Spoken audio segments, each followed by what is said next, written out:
Kenapa? Karena ternyata saya nggak sendirian. Ternyata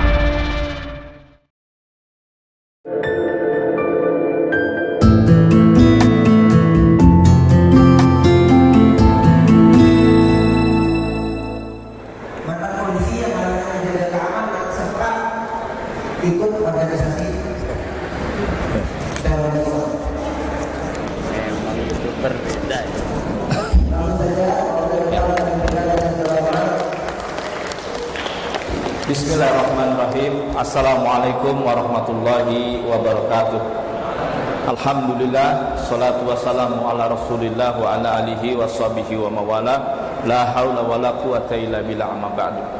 Ikhwanu fiddin, ikhwan wa akhwatu fillah, jamaah semuanya yang dirahmati, dicintai oleh Allah, yang saya hormati Bapak Syauqi, ada Bapak Mahendra dari Densus 88, ada Mbak Arti, ada Imam dan juga Kiai Ahmad Solehan, dan semuanya yang insyaallah mudah-mudahan Allah rahmati dan berkahi. Baik, saya Sofyan Tsauri, saya mantan polisi 13 tahun di kepolisian. Kantor saya dekat dari sini, yaitu di Polres Depok. Kok bisa? Kenapa? Karena ternyata saya nggak sendirian. Ternyata di MIT, Majelis Mujahidin Indonesia Timur, itu ada mantan Kopassus namanya Daenggur, dan tertembak oleh Densus 88 di Poso. Lalu ada Juli Karsono, kawan saya juga angkatan 9798, seorang anggota TNI, dia tembak 5 polisi mati semua di Purworejo 2, di Kebumen 2, di Jogja 1 tahun 2010. Silakan searching di Google ya, tanya sama Mbah Google, Juli Karsono teroris. Nanti itu anggota TNI. Lalu kemarin 3 tahun yang lalu saya juga diundang oleh Polda Maluku Utara. Kenapa? Ada dua polwan yang terlibat kasus terorisme, ditahan oleh Densus 88, ditangkap, divonis 4,5 tahun dan 4 tahun. Baru kemarin sekitar sebulan yang lalu keluar dari lapas wanita Tangerang. Itu seorang anggota polwan. Ya, ternyata betul apa kata Pak Riyamizat Riyakudu. Ada 3% di kalangan TNI ya yang mulai terpapar dengan paham-paham intoleransi dan radikalisme. Ini belum teroris, tapi akan. Lalu di polisian itu ada 2%. Ini temuan BIN ya, dan itu sudah dikeluarkan hasil risetnya. Ya, ternyata juga 1 dari 10 ASN kita itu juga mulai terpapar dengan paham-paham intoleransi dan radikalisme. Saya mau menegaskan adik-adik semuanya, ya, seorang teroris itu nggak ujuk-ujuk melakukan aksinya sebelum dia memasuki tangga-tangga teroris itu. Apa itu? Pertama adalah intoleransi, kedua radikalisme, yang ketiga baru teroris. Seorang teroris sudah pasti intoleran dan radikal, tetapi seorang intoleran dan radikal belum tentu dia jadi teroris. Dan hampir semua para teroris yang ditangkap Densus 88 itu berasal dari sekolah-sekolah, madrasah-madrasah model-model intoleransi dan radikalisme. Maksudnya intoleransi radikalisme apa? Yang dimaksud adalah dia tidak lapang dada di dalam melihat perbedaan-perbedaan di kalangan kaum muslimin. Ya, hatinya selalu baper ketika ada perbedaan. Kenapa? Karena ada metode pembelajaran yang salah. Mereka cenderung monolog, ya, indoktrinisasi. Ya, padahal ya, yang bagus itu ada dialog, ya. Tidak, kebenaran itu tidak dipegang satu otoritas tertentu, tidak. Makanya Imam Syafi'i selalu mengatakan, ya kan, ar-ra'yi shawabun yahtamilul khata', ar-ra'yu ghairu khata' yahtamilus shawab.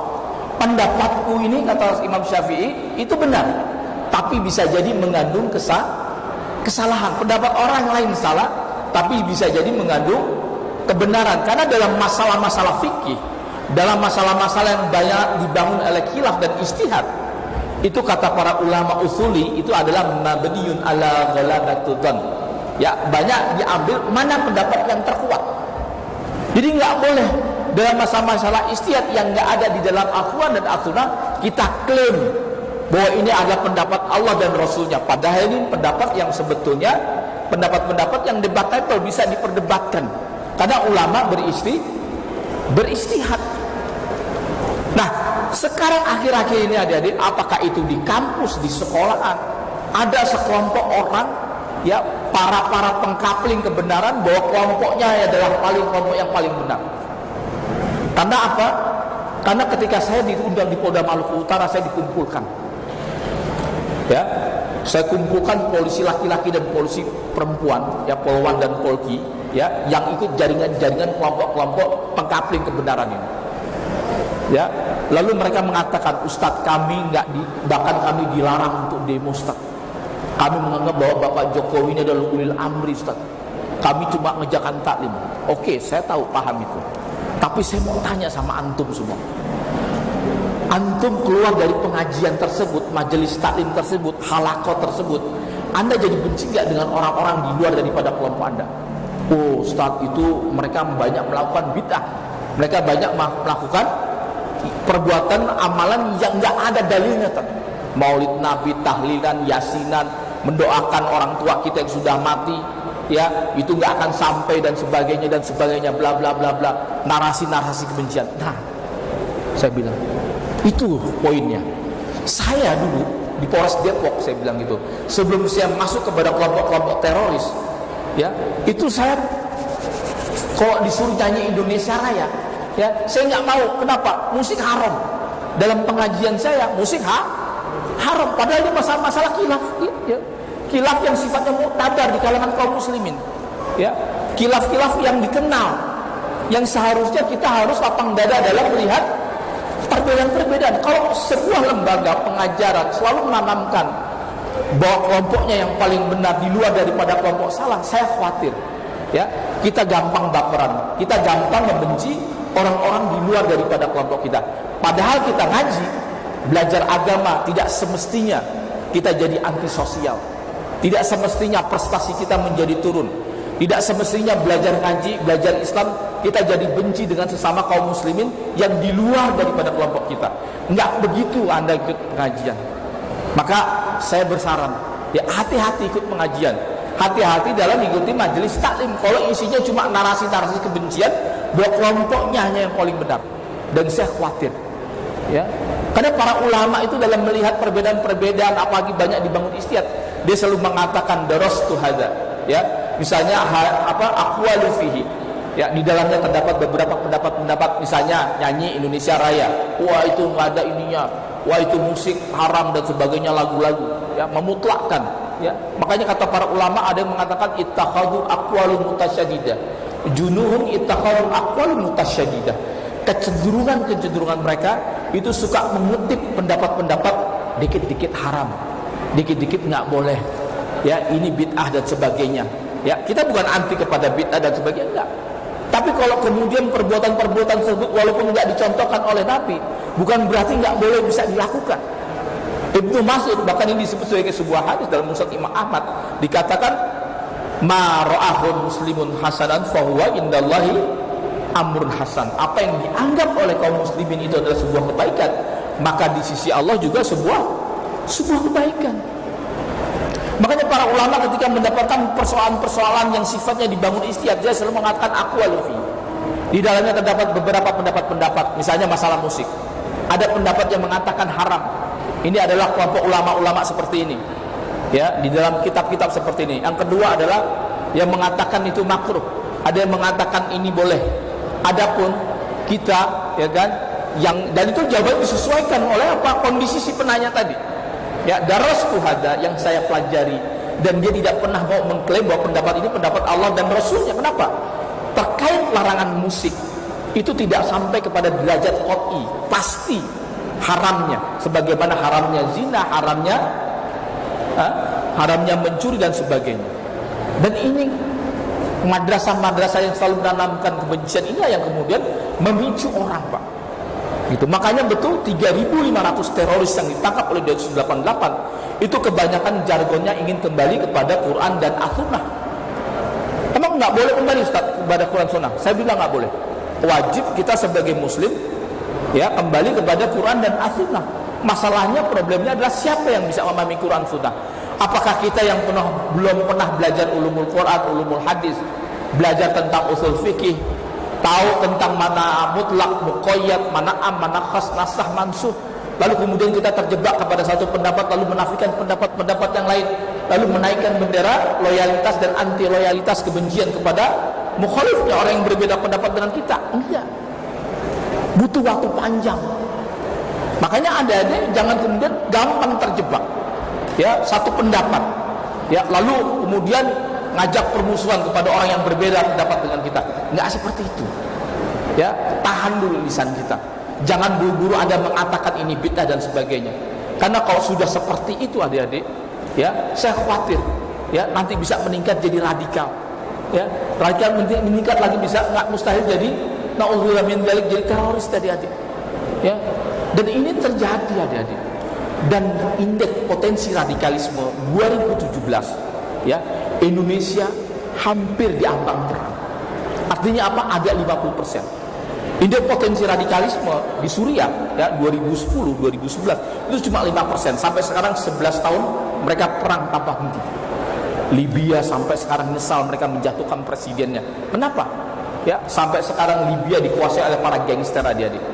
Ya, padahal mereka cuma hanya sekitar 3 suku bangsa saja, ya, suku etnis, ya, suku Arab, suku Barbar, suku Afrika. Ya, di Suriah cuma berapa etnisnya? Ya, bangsa Arab, bangsa Turki, ada orang-orang Kurdi, ada orang-orang yang lain-lainnya. Indonesia punya 400 suku bangsa, punya 400 bahasa, ada 17.000 pulau-pulau. Tapi kenapa Indonesia? Ya, alhamdulillah dengan adanya undang-undang ITE, lalu ada undang-undang tentang perubahan, ya, nomor 5 tahun 2018, revisi daripada undang-undang 2003 nomor 15, itu indeks potensi radikalisme kita sekarang 12%. Artinya apa? Ada 30 juta dari 275 masyarakat Indonesia dia terpapar dengan paham-paham intoleransi dan radikalisme.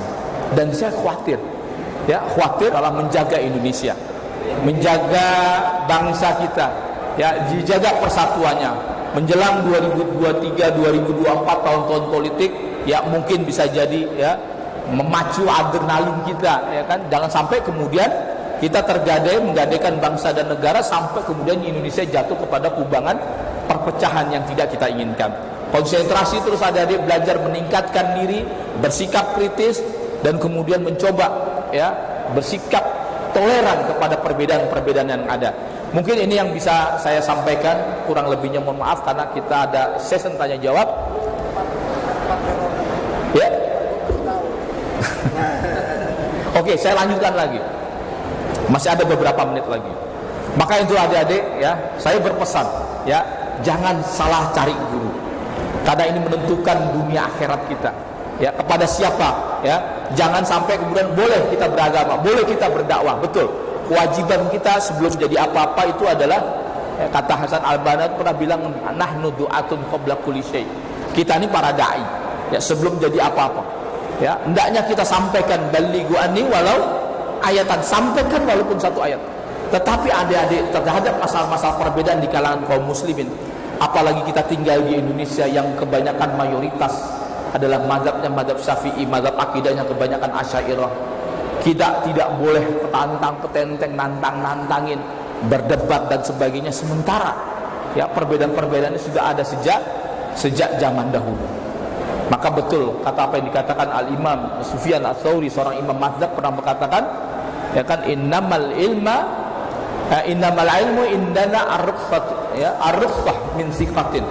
Sesungguhnya ilmu, ya, di sisi kami, ya, ilmu yang memberikan banyak rukhsah, keringanan, dispensasi, kata-kata maaf min siqatin itu berasal dari ulama-ulama yang terpercaya. Wa amma tasydid, adapun sikap-sikap ekstrim, fayasunu khul'ah, ya, sikap-sikap ekstrim itu siapa juga bisa, ya, sungguh bisa. Kenapa? Untuk orang menjadi ekstrim itu nggak perlu berpikir berat, tapi untuk mengatakan ini boleh, ini tidak boleh, ya, ulama itu membutuhkan kehati-hatian. Apalagi fatwa-fatwa tersebut yang sifatnya safkud dima, ya, bisa berpotensi tertumpahnya darah kaum muslimin, ya. Dan kita ini ada di UI ini, ya, itu bukan tanpa tidak baik-baik saja, ya. Bahkan kami dulu, ya, pernah kalau latihan perang-perangan itu suka di dalam hutan UI. karena nggak ketahuan itu. Ya, kita mengadakan tadrib askari kecil-kecilan dan sebagainya. Kelompok Aman Abdurrahman JAD Jamaah Ansor Daulah, ya, yang menjadi pelaku tersangka, pelaku kemarin di Polsek, ya, Astana Anyar, ya, itu juga dari kelompok JAD yang dipimpin oleh Aman Abdurrahman. Dia melakukan pelatihan di mana? Di hutan UI. Ya, bahkan pernah menjadi penyimpanan senjata oleh kelompok Abu Umar. Ya, 2011 ada beberapa pucuk yang disimpan di hutan ini. Ya, di belakang kita ada juga pengajian yang dulu tempat latihan daripada kelompok-kelompok laskar jihad. Ya, yang kemudian banyak kelompok-kelompok ini yang berpaham-paham ekstrim. Ya, berpaham-paham tidak toleransi, tidak tasamuh di dalam melihat perbedaan-perbedaan. Ya, kita tinggal di Indonesia, hendaknya kita menghormati tradisi-tradisi keagamaan yang ada di Indonesia. Demikian adik-adik, ya, kita tanya jawab dan sebagainya, curhat boleh dan sebagainya. Mudah-mudahan kita bisa memberikan solusi. Demikian dari saya, wallahi muwaffiq ila aqwamit thariq. Wassalamualaikum warahmatullahi wabarakatuh. Waalaikumsalam.